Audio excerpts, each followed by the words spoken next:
Hey, good evening, everyone. Welcome to another installment, I guess, of Word Deconstruction. I am Pastor Lexi, And I'm Pastor Rob. and tonight's topic, I guess we're going to talk about the word fruit. Fruit. Yeah, Yes. and what's so significant about the word fruit anyway? Yeah, right.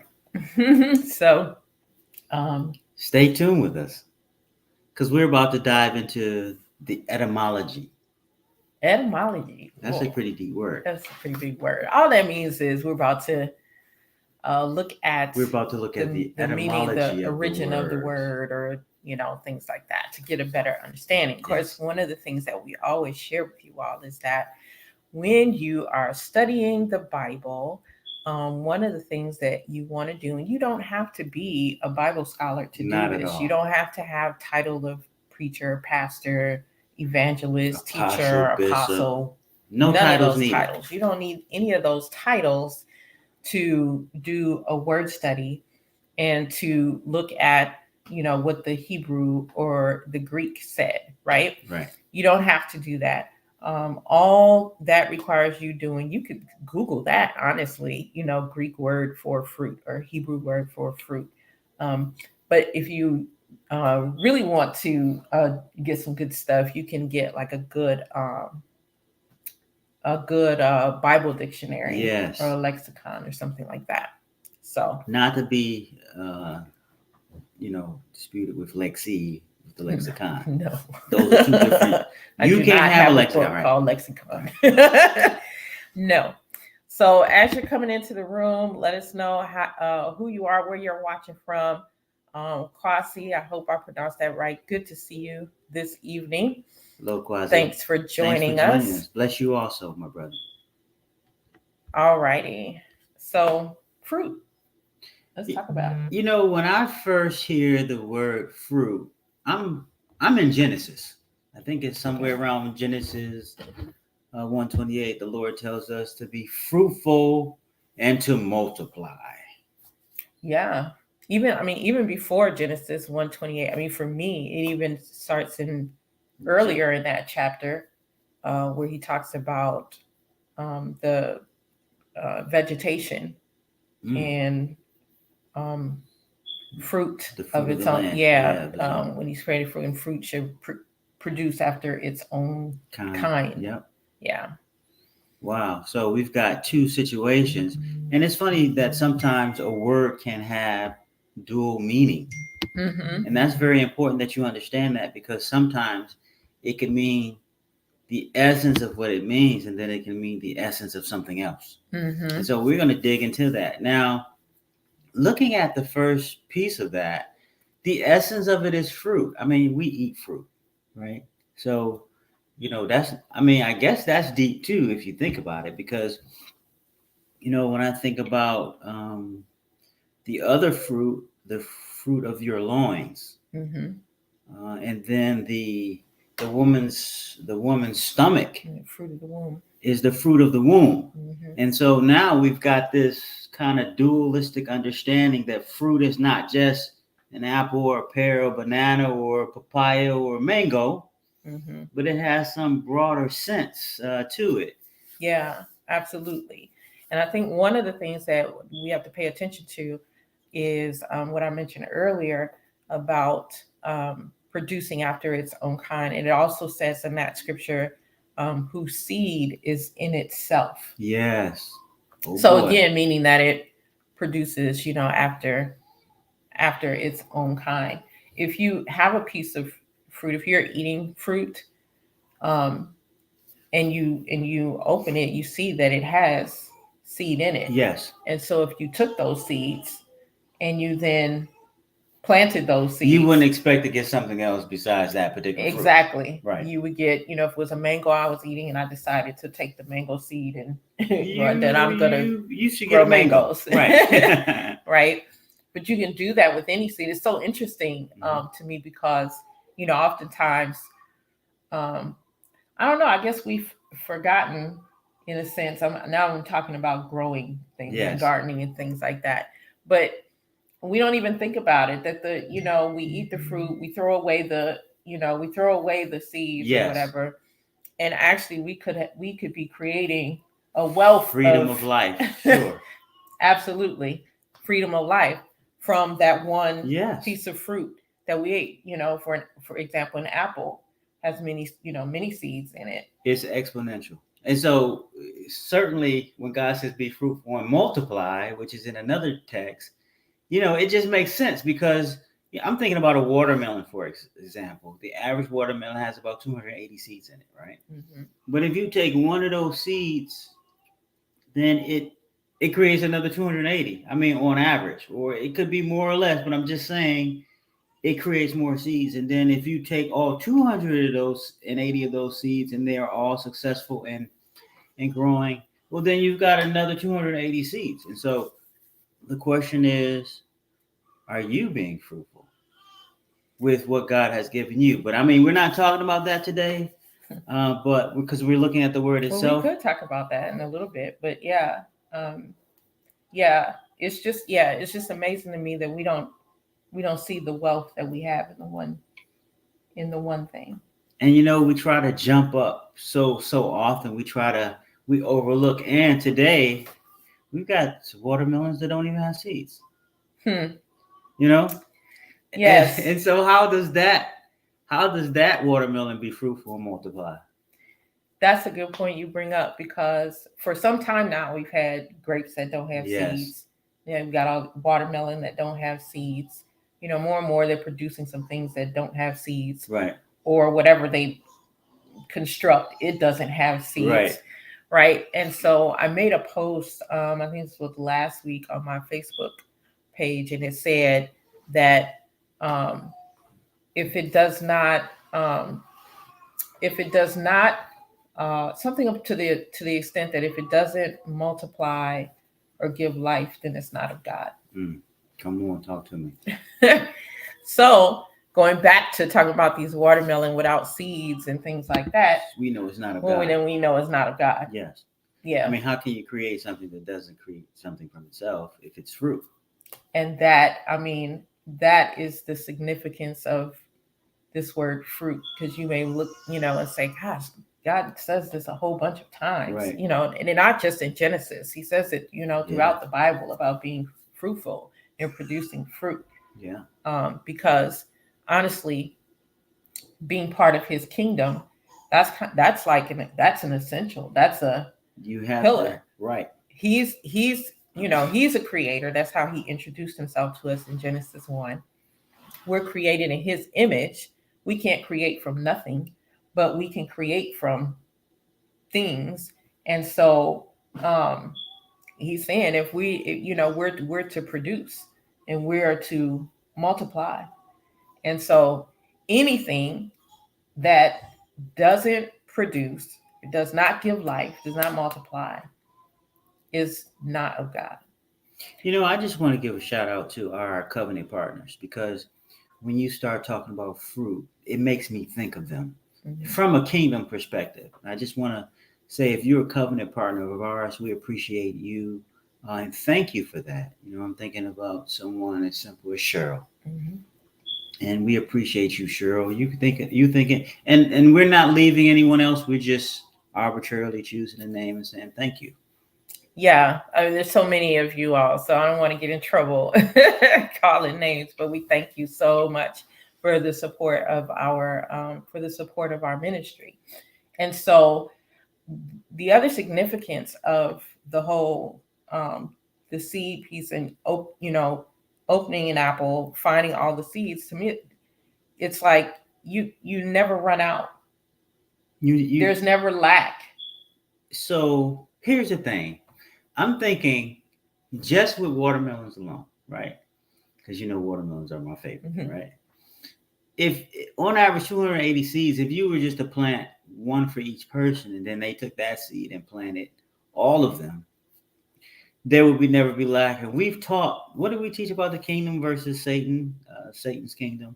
That in God's kingdom there is abundance, in Satan's kingdom there is lack. And it's one of the ways that you can find out whose kingdom is leading the assault on what you're dealing with. So for instance, And I didn't even really think about that as a threshold, as a test per se.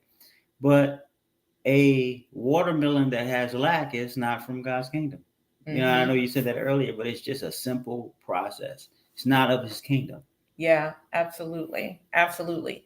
And so the Bible does speak about the difference between the fruit of the righteous and the other category was not fruit of the unrighteous, but fruit of their own ways, which is fruit of the unrighteous. But the phrase used is fruit of their own ways. And so when you're off into your to your own ways, and you keep biting that fruit, and then you've got other people coming along, and because that's what you're reproducing, and don't be fooled, because eventually that dies out. Oh boy. Right. If it's not of God, it's not going to stand. It's not going to be here for all time. A seed cannot grow in fallow grounds, right? Fallow ground. So you have to be mindful that and so you can tell when something, like you said, if something is of God or it's not of God, because again, that thing brings about death. It brings about destruction. It brings about chaos. It brings about all kinds of things, but things that are not of God. Right. And then when you are being fruitful and you're in a righteous way, then that brings about abundance. You know, the other piece of, and a lot of people never speak about this, but the etymology of the word also speaks to the process of harvesting, the process of enjoyment of being fruitful. And so when you look at some of the words in certain, etymological processes, or the root of the word, basically the root of the word, it really talks about the enjoyment of the process. And so, not only is God saying to multiply, but he's also saying enjoy the process while you multiply. And here's the thing. Growing up, I used to have a friend. He sold marijuana, and on an occasion, he came to me and asked me if I would, sell with him, and I said no. And long story short, he's not with us today. But one of the things I remember is when we were playing basketball on the court, he was always looking over his shoulder. So much so that when I explained it to my mom and dad, they're like, well, bro, he's looking over his shoulder because, if you were in the middle of doing wrong. Now, listen, I know marijuana is acceptable today, and I'm not talking about today. I'm talking about back in the early 80s when I was growing up, it was not an acceptable, drug. And so they said, well, you can't hang with him anymore. And so one of the things that we're finding is that he was basically in the middle of his own ways. And it's so funny because the basketball court right up the street, right across from Malcolm X Center, is brand new now. And as they dug it up, I had memories of playing and enjoying time with him. And sometimes this is what I want to tell our audience today, that when you're in the middle of your own fruit, the common fruit,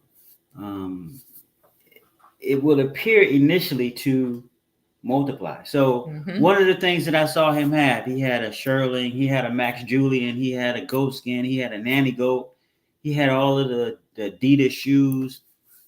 And I was like, bro, you got it going on. And so when I said it, that's when he invited me to kind of come and sell with him, because that was kind of like the allure of being a part of that system. I didn't know it at the time. I'm just realizing it right now.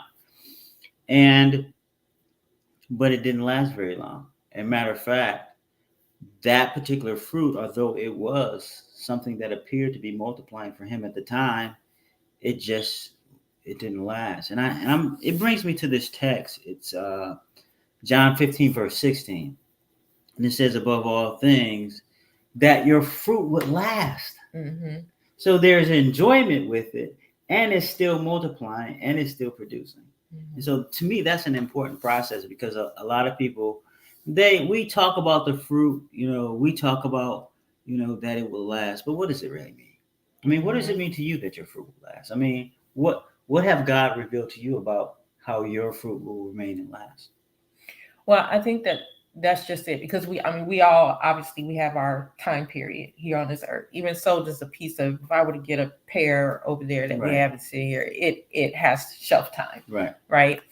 But for your fruit to last, then that means you have to replicate yourself, that you have to multiply. So again, getting to the core of that fruit, no pun intended, getting to that seed in there, and then planting those seeds. Mm-hmm. So what would that look like, for us in real life and in real time? Well, whatever gifts and talents that God has given us, whatever our purpose, our individual purpose is, all should be, those are ways of making your fruit last. Mm-hmm. If you're using those things for the kingdom, if you're using those things to multiply the kingdom of God, because honestly, even if you don't know what your purpose is as of yet, all of us are called to win souls and make disciples. That is our collective purpose. Yes. So whatever it is that we're doing for our fruit that's how our fruit lasts. Right. And if we make good disciples, then guess what they're going to do? They're going to make good disciples, and they're going to make good disciples, and this thing is exponentially multiplying. And it continues, right? And it continues to go on, right? But as we said, for bad fruit, there's it may appear to do well. It reminds me of, you go to the store and you get some fruit and it looks good in the store. Oh boy. And oh boy. You bring it home. Oh boy. And I know what you're about to say. Yeah. Like the very next day you go to eat it and it's like, is this what is this? It was like, what this is it was just good yesterday. But hold on. There's sometimes where I've experienced fruit, it still looks good. I can still hold it, but when I bite into it, yeah, it's sandy and grainy and it just doesn't taste right. And it's like, for me, I teach my children to eat what they choose. And maybe I shouldn't be doing that based on I mean, they're choosing out of good stuff. But sometimes you can think that you can choose well, but when you actually get a chance to bite into it, then that is grainy and sandy and it just doesn't taste right. And so you mean yes, they need to eat it in spite of, if they chose it, they need to eat it. Right. Thanks for clarifying that. And because you were like, we're not on the same page here. So yes. And so choosing to eat it after we've chosen it, but then you bite into it and it's not good. And one of the things you always hear me say is that I go with my intuition. I mean, like at the end of the day, I go with my intuition. And so I think I'm going to teach them that sometimes you can actually choose a fruit. It looks good, but once you bite into it, it may not taste well. Mm-hmm. But the reason that I'm saying that is even the appearance of good fruit from good stock sometimes is not the best fruit. Mm-hmm. Mm-hmm. And then what we have to do, we have to continue to look to create and look to get the best seeds and replant them. And then, I wonder, one of the things that I was reading about a couple of weeks ago is dirt, and how we think that the farmers are looking at the seeds, but they're not. And I guess we'll probably have a series on that. I look forward to that series. But today we're on fruit. And here's what I think about fruit. Fruit is the alley-oop to a slam dunk purpose. Fruit is the Scottie Pippen to the purpose Michael Jordan. It's one of those things where there's some other things that go with it. And I find it credible that as I read about fruit, one of the things that I always see is that it always has a clear, precise, distinctive purpose. Mm-hmm. There's nothing that's undefined about it. it's always verifiable. It's always, you can understand the process. And it seems so simple, but when you look at it, it's really, really complex, because one of the things that we learned about seeds, you and I were talking a few weeks ago, is that in order for a seed to produce, it must die to itself. Mm-hmm. And that's amazing, because if you have talents, or you have purpose, or you have gifts, in order for those things to grow, I'm thinking God is telling us that something inside of us Mm-hmm. has to die, so that the essence of that greater cause, the greater good, the greater gift, the exponentialized resource can grow. But there has to be some type of death to us, Mm-hmm. in the terms of us making sure that we are tampering some of the things that we deal with as Christians. Mm-hmm. Absolutely. And that just brought to mind, this is a whole nother topic as you think about, producing and stuff. Now, in the sense of having children, producing after your own Oh kind, boy. they are, a seed too, but there comes a point when they have to die to themselves too, and they go through, a process so that their greater can emerge as well. So it's like everybody has to go through that process. Um, When I look at, I'm sorry, go ahead. Go ahead. When I look at marriage, you know what I'm saying? I Mhm. think that I had to die to myself as an individual to now be a part of a coupleship. That's I a think, constant death.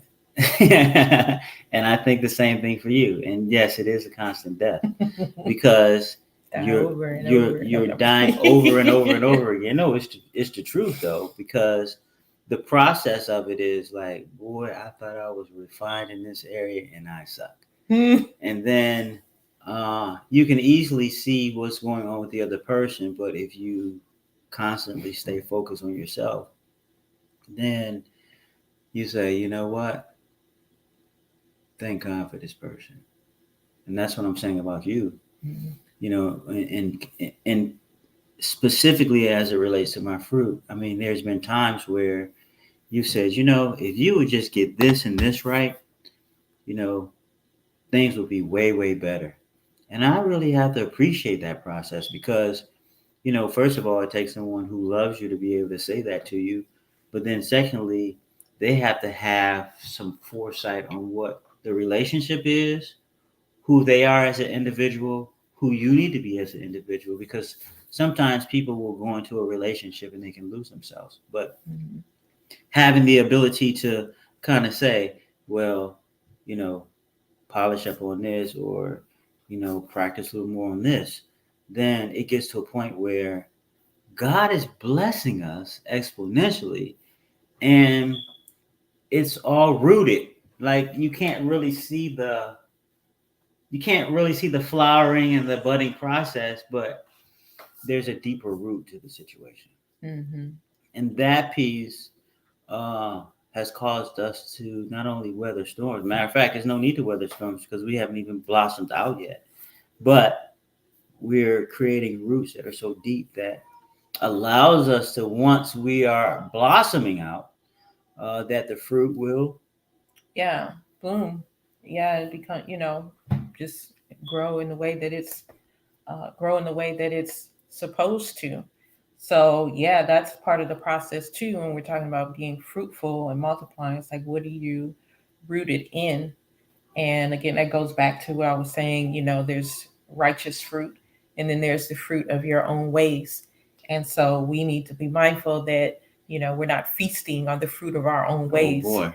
but that we're feasting on the fruit of righteousness, and understanding that um, that is it's a natural process. And so anything, and I'll say it again, like I said in my post last week, if I can get my words correct, that anything that does not produce fruit, anything that does not multiply, anything that does not give life, is not of God.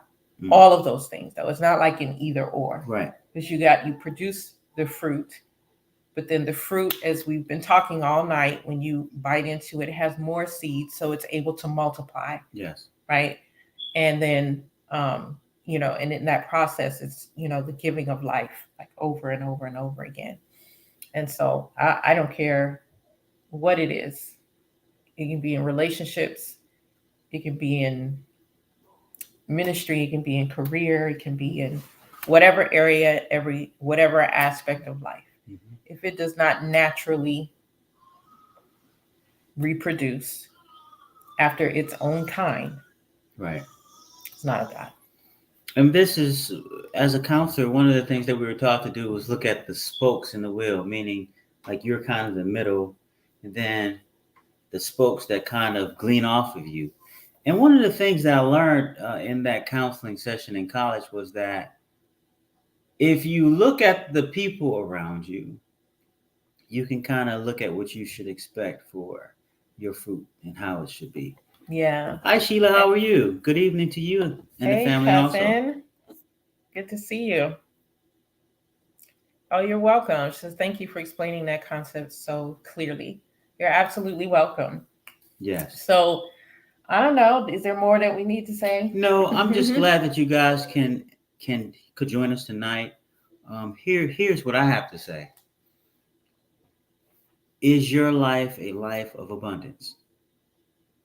Or is your life a life of scarcity? Mm-hmm. And so God tells us to be fruitful and multiply. Fruit has its own seed, it produces itself, and then it multiplies because of how many seeds are usually in the fruit. If that is the case, or even when there's a situation where there's one seed, but then it grows, that particular plant or tree can produce many more of those seeds and or fruit. And so my question to you is, are you fruitful and are you multiplying? And as a beneficiary, what are the individuals who are immediately around you doing? Are they fruitful? Are they multiplying? And certainly I'm not saying, hey, bro, you're not fruitful and you're not multiplying, you can't hang around me. That's not what I'm saying. But as it relates to balance, there's a 80-20 rule. 80% of the individuals around you should be multiplying and being fruitful. And let's say the other 20% are not, but they are doing something or they're not doing anything at all. Maybe they can glean from you because you have extra fruit. Yeah. And I want to just make this very clear. If the situation is that where people, the individuals, the companies, the processes around you are draining you, you're not in a good situation. And most likely you will probably not be able to be fruitful. Leave that situation. And so, certainly we don't like to put a blanket over everything because there are situations, we know people have children and you can be, you got 4 children, you're a single parent, you can be taking care of those children and they can have you empty. I get it. But here's another piece of it. If you sow Jesus into their life, which is another form of the seed, they can also be fruitful. So they don't have to always glean from you. They can give.